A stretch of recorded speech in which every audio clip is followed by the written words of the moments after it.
Boa noite, rapaziada! Estamos começando mais um Matando Robôs Gigantes. My name is Connor. Eu sou o Beto Estrada, estou aqui com Afonso, eu não sou deviante, Solano. E diretamente de Brasília, Didi, eu tentei imitar a voz do Bender Braga. Eu vou fazer meu próprio parque temático com jogos e prostitutas. Tentou... Ah, é? Só que ficou muito longe, não sei se eu consegui imitar parecido do Bender do Futurama.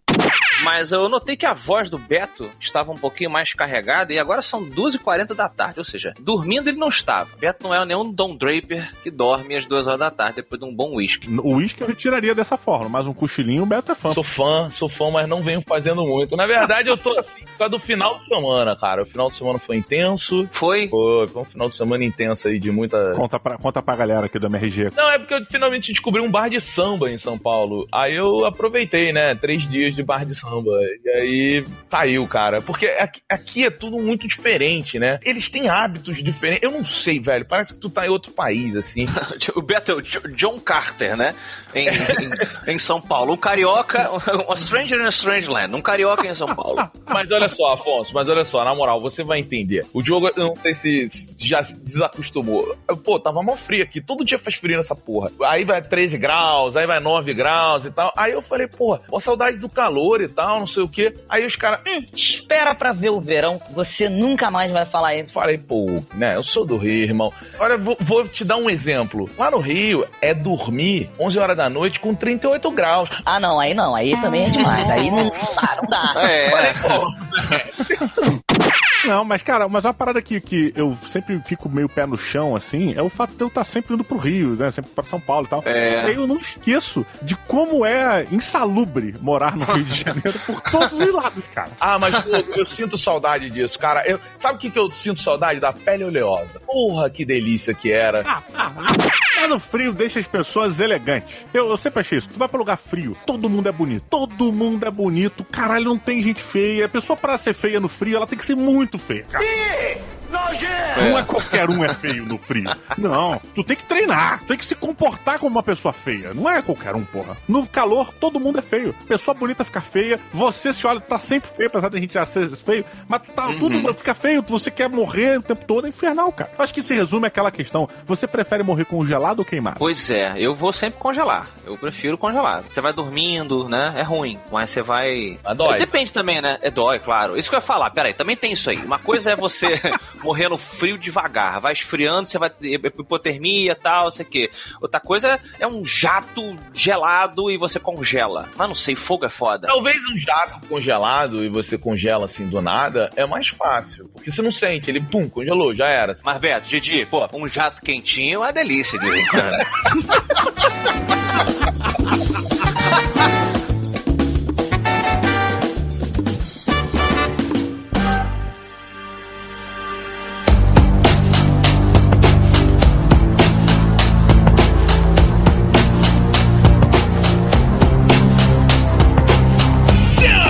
Senhores, no ano de 1997 foi fundada uma empresa francesa que teria uma narrativa única nos videogames, meus amigos. A Quantic Dream finalmente nascia com um jogo muito mais ou menos ali chamado Omicron, mas depois, em 2002, eles lançaram um joguinho que eu e Afonso Solano, particularmente, ficamos apaixonados. Eu não me lembro se o Diogo jogou, que é o Fahrenheit ou Indigo Prophecy, como na verdade veio ao Brasil. E finalmente, meus amigos, em 2018 eles lançaram sua última peça para PlayStation 4, Detroit Become Human, que seria um jogo aí que eles prometeram que mudaria a forma narrativa dos videogames. Eu tenho essa dúvida. Afonso Solano, por favor, traga-nos a sinopse de Detroit Become Human. Olha aí, bom, estamos, né, na cidade de Alex Murphy, o Robocop. Caralho, eu não tinha me ligado. That is awesome.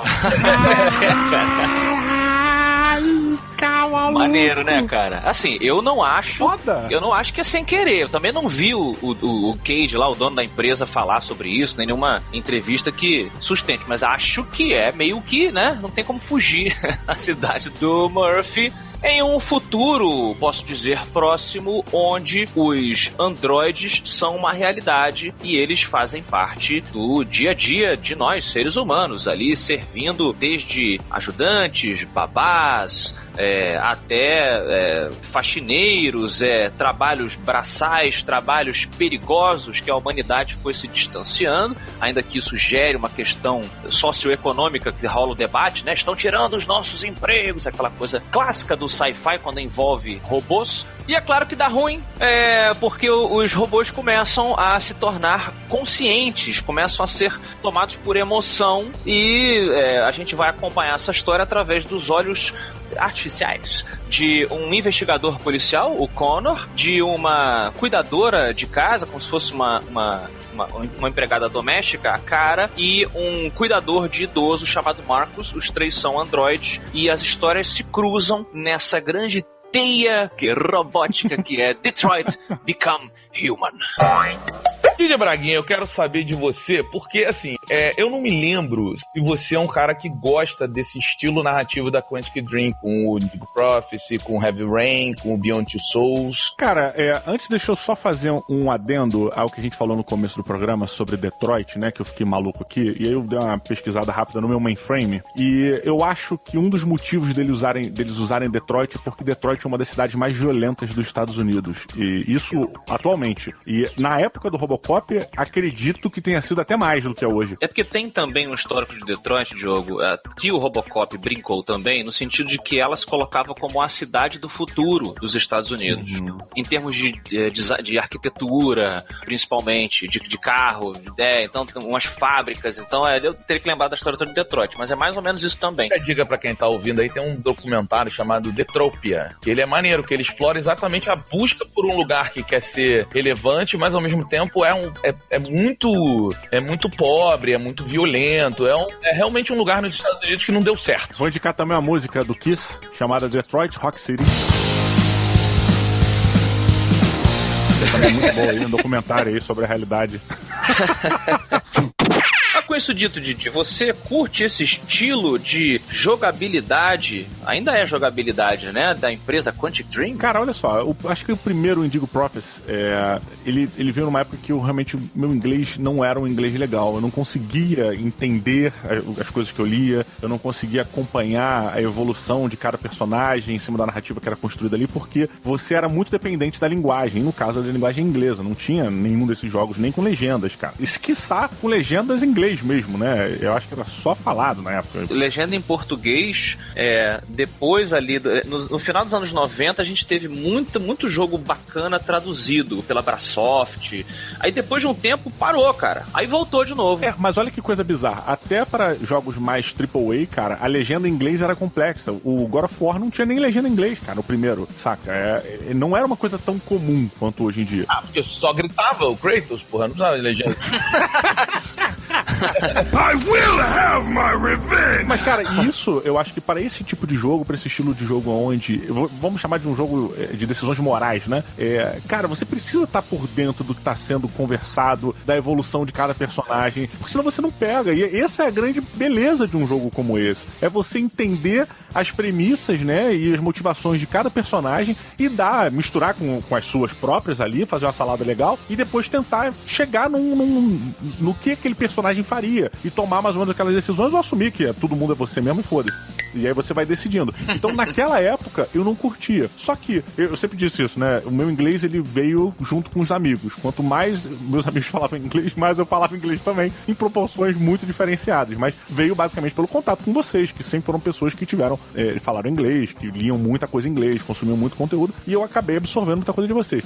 Então, com o andar dessa carruagem, eu comecei a gostar muito desse tipo de jogo. E isso, hoje em dia, se tornou um dos estilos que eu mais gosto, apesar de ser um estilo muito paradão, né? Ele é muito... É tipo um livro-jogo.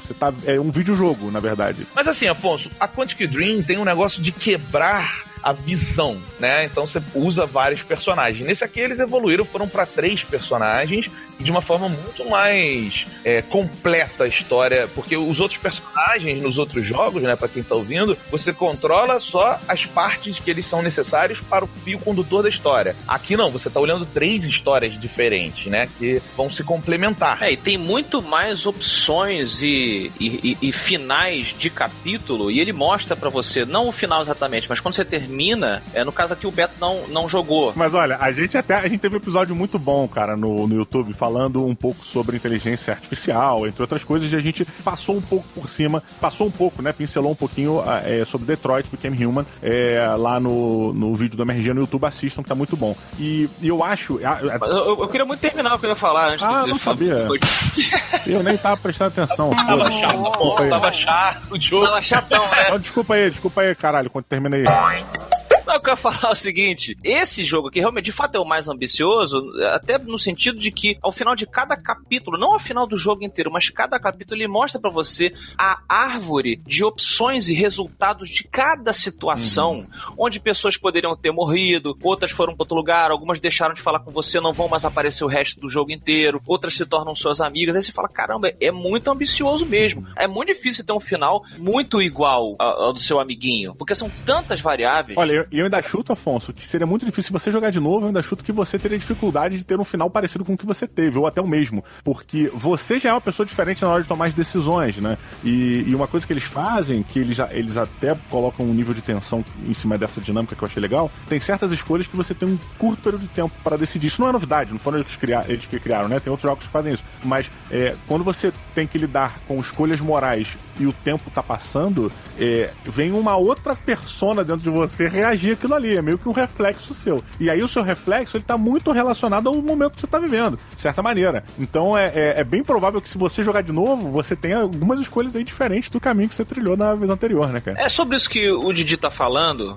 Beto, pra você entender essa complexidade, assim, que ele puxa você pra atuar, né? Quem gosta de atuar, de realmente usar um pouco da sua esquizofrenia de jogador ou jogadora, é muito interessante. Por exemplo, eu falei aqui dos 3 personagens, né? O que eu mais curti foi o Connor, o investigador que é enviado pela empresa que faz os androides para ajudar um outro investigador humano a entender por que os androides estão se tornando, entre aspas, vivos. É um jogo com atores, assim, bem famosos, né? O Jesus Cristo dos robôs lá é o cara do Grey's Anatomy lá, o médicozinho do Grey's Anatomy.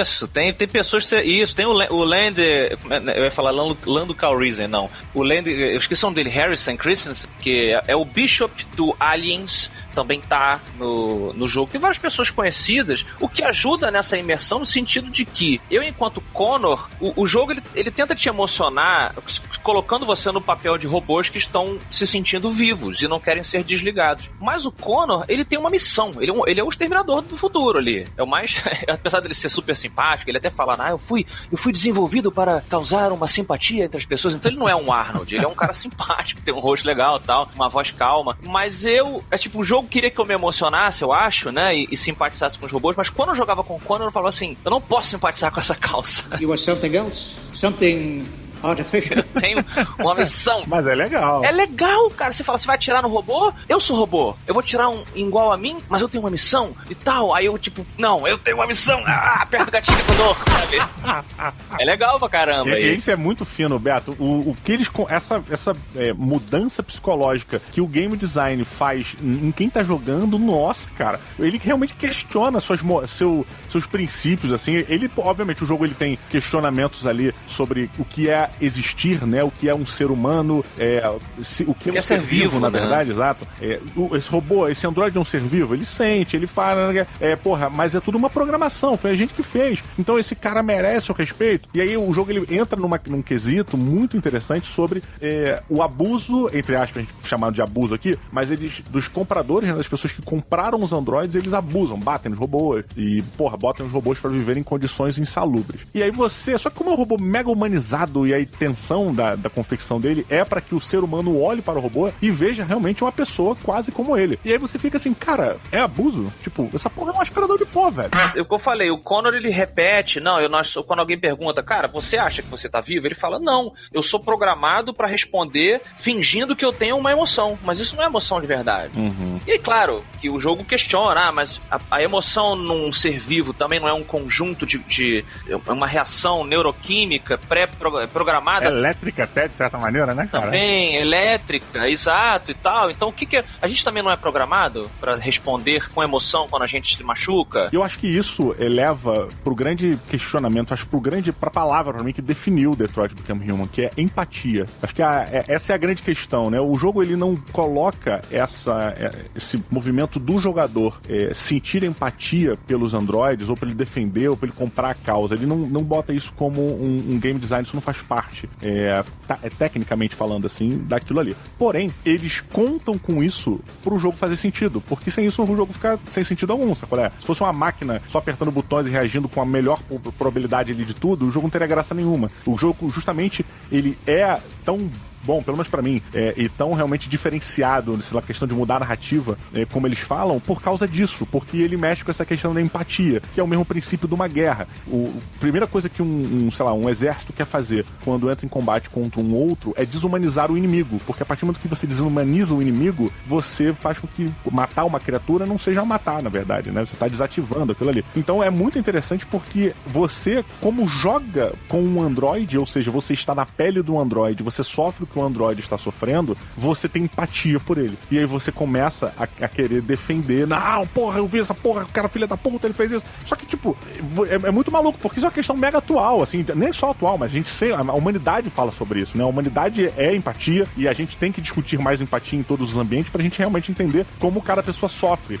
E uma das únicas maneiras de a gente entender como ela sofre é estar na pele dela. E o videogame consegue fazer isso aqui, cara. E com o Android de uma maneira magnífica, cara.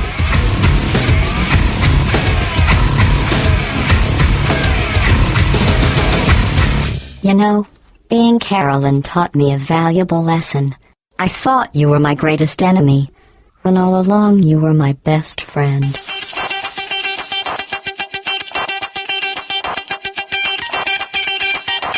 Agora eu quero saber o seguinte, cara, a jogabilidade, porque a história a gente já sabe, que a Quantic Dream sabe fazer, envolver você, ter escolhas e tal, legal. Mas isso tudo depende do que acontece com a sua mão no controle. Então, assim, é verdade, porque ainda é um jogo, né? Então ele depende ainda de te dar ferramentas suficientes pra você se sentir parte da história e você ter a interação, assim. Então eu queria saber como é que é a jogabilidade mesmo, a mecânica do jogo, se funciona com isso tudo.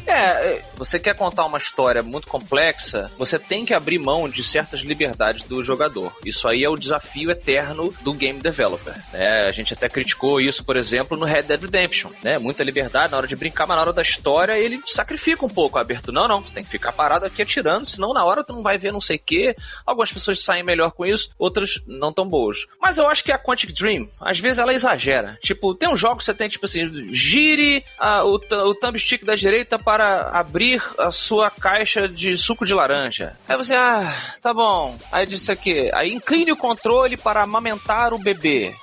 Sabe, é tipo, caramba, cara, varra a sala.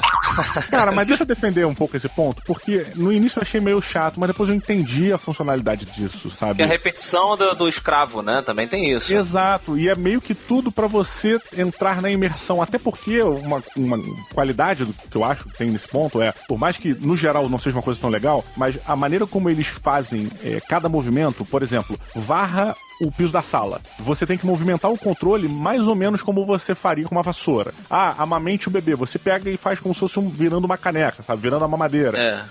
Pegue tal parada no ar. Aí os movimentos, eles são próximos, né, ao movimento que o personagem tá fazendo no jogo. Então isso, pra mim, serve como um elemento pra aprofundar você dentro daquele universo ali, saca?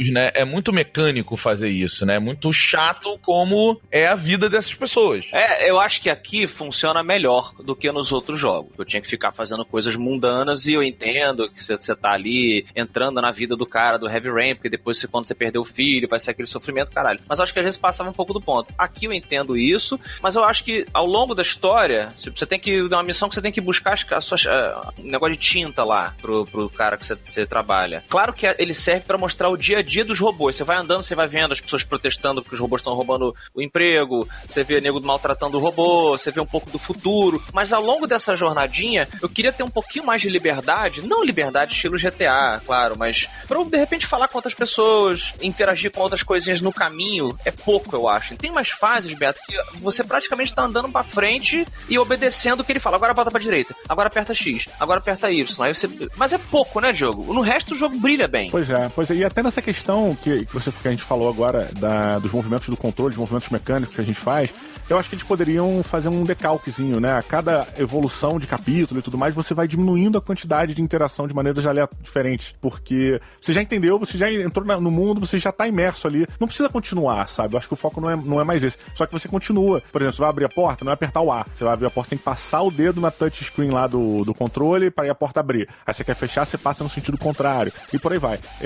Mas eu também senti um pouco de falta dessa liberdade de navegar pelo universo. Tem cenários, né, que são riquíssimos. Você olha em volta e fala, caralho, maluco, o que deve acontecer ali? Eu queria entrar. Não, e ele faz um belo trabalho de apresentar esse universo pra você, Beto, tanto no ambiente em geral e conversas que você ouve aqui e ali, televisão, mas tem também jornal. Você pode parar pra ler um jornal, ler uma revista. E o Beto gosta disso, né? Ele mostra o current events, assim, robô na guerra, o que tá acontecendo em outras áreas que você não tá diretamente. Se existisse só esse jogo dessa empresa, eu ia falar, é tudo proposital. As coisas é pra você não desviar do caminho. É pra você se sentir preso mesmo, porque depois quando você se liberta, a ideia é essa, eles estão se sentindo escravos. Mas os outros jogos da Quantic Dream, às vezes eu acho que pecam nesse sentido. Você às vezes só sente que tá girando o controle pra lá e pra cá, entendeu? Não tem tanta opção. Mas eu acho que o resto do jogo brilha tanto que você ignora isso e vambora.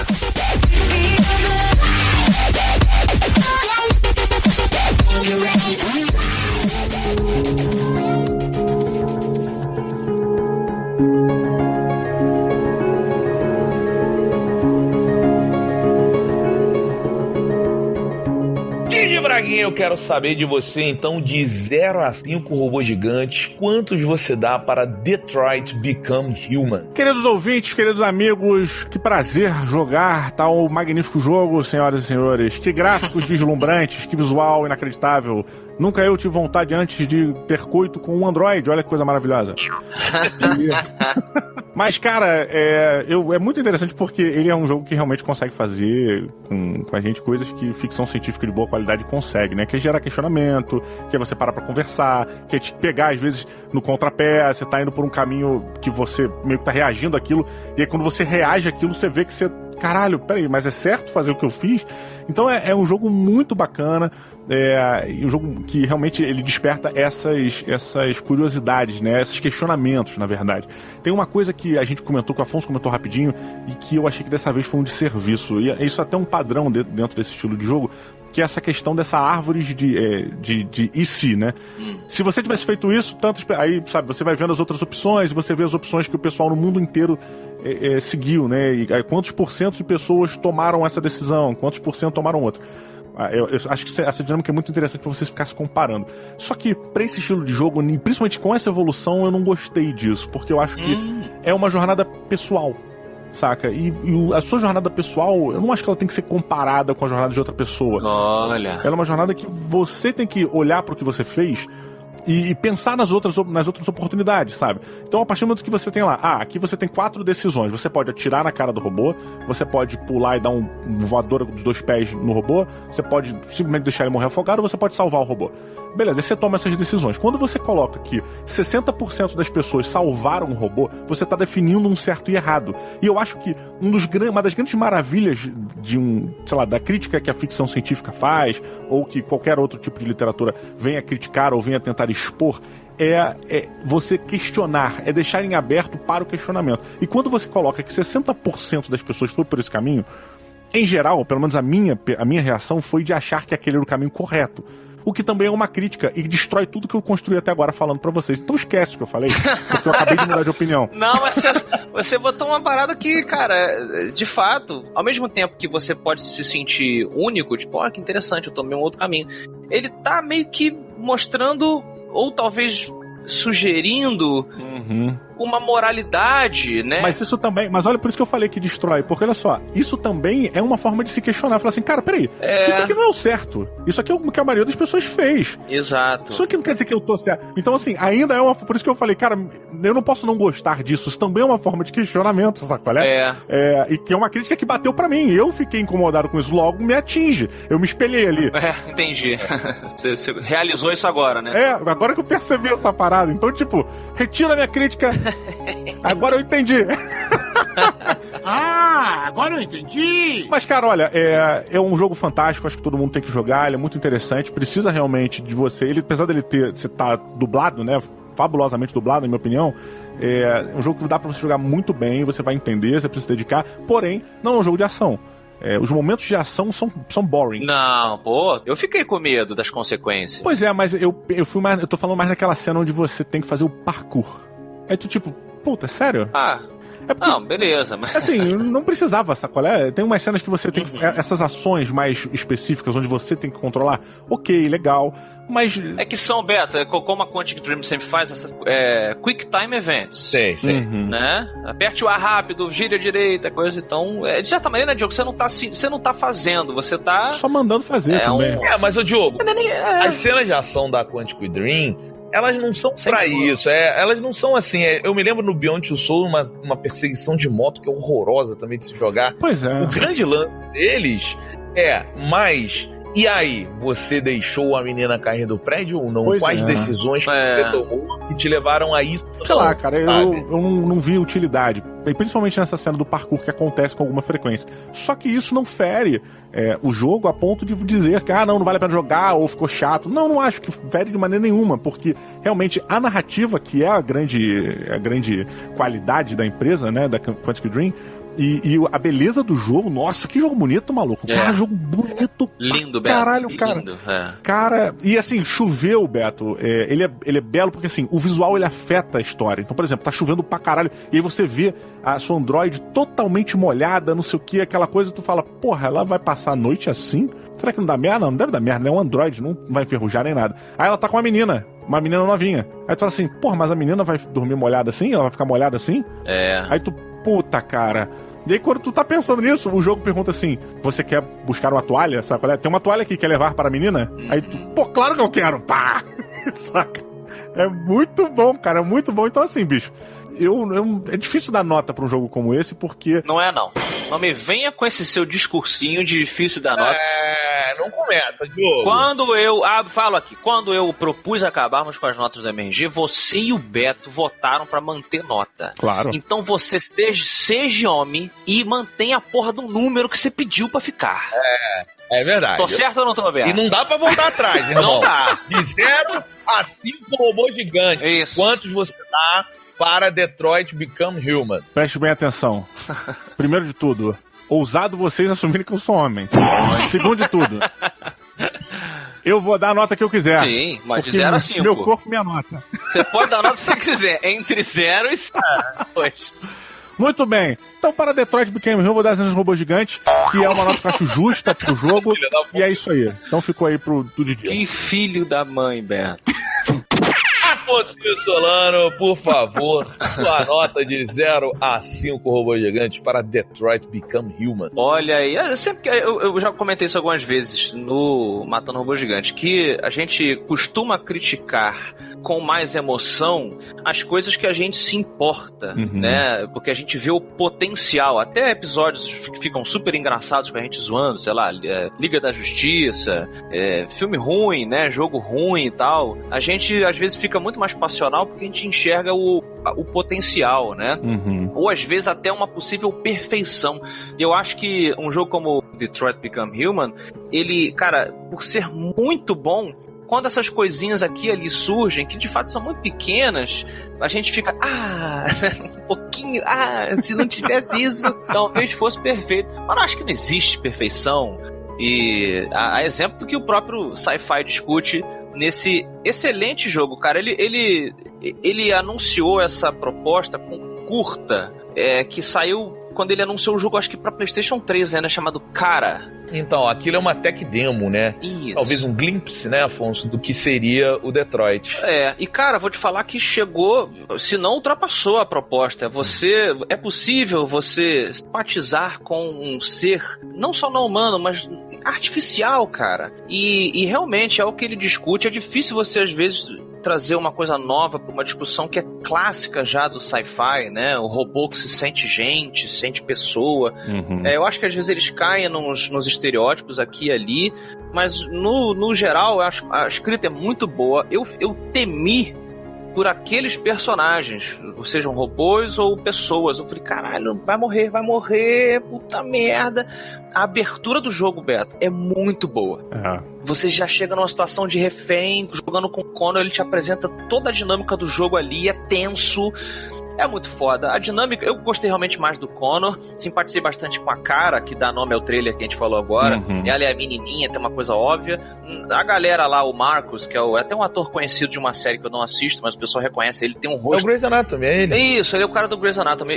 O cara mais idoso? E o cara mais idoso também? O artista? O pai do Marcus. Esse Lance Christensen, que é o ator que fez o Aliens, é um ator que fazia Arquivo X, ele fazia muita coisa famosa. Ele fez o Alien, ele não era o Android no Alien? Esse, o Bishop, exatamente.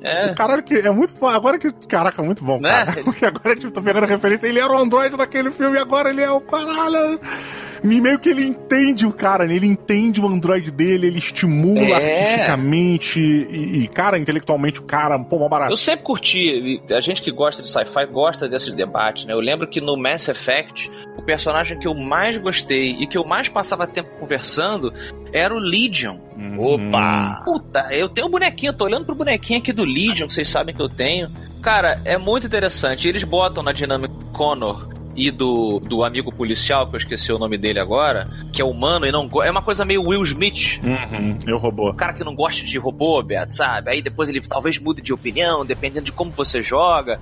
E aí, essa dinâmica acho que é a que discute melhor essas questões principais. Eu acho que até essa dinâmica que a gente falou, cara, do Android do Alien, né, que é o pai, ele se meio que coloca como pai, né, do Marcos, que é o personagem que comete uma disruptura, de certa maneira. Ele é um dos androides que começa a pensar diferente. Acordar, né? E muito desta quebra de protocolo que esse personagem causa no jogo, pelo menos pra mim, me pareceu na história, que tem a ver com o uso, com a influência que o humano que era dono dele tinha sobre ele e botava ele, questionava com relação à arte, fazia ele questionar quadros, o que você entendeu desse quadro, o que você sente. Então, tipo, é interessante também porque vem um pouquinho aí uma crítica sobre como a cultura é importante pra você, né, expandir seus horizontes, pra você poder absorver as coisas de maneiras diferentes. É uma discussão muito foda, Beto, muito foda. Eu recomendo você jogar. Fiquei com uma vontade mesmo, assim, de jogar. É muito bom, recomendo você jogar. Ele tava de graça até agora no PlayStation 4, na PSN.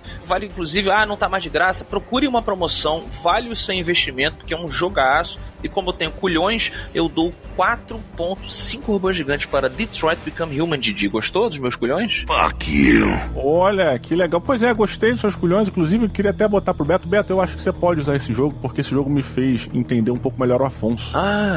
Fala sobre mim, que eu gosto. Opa, sempre. Mas, pois é, eu e o Beto, a gente sempre questiona a sua humanidade aqui nesse programa, se você realmente é humano ou não. Questiona, né? Exato, a gente nunca te viu chorar, né? Eu nunca vi você expelir líquidos pelo seu corpo, por exemplo.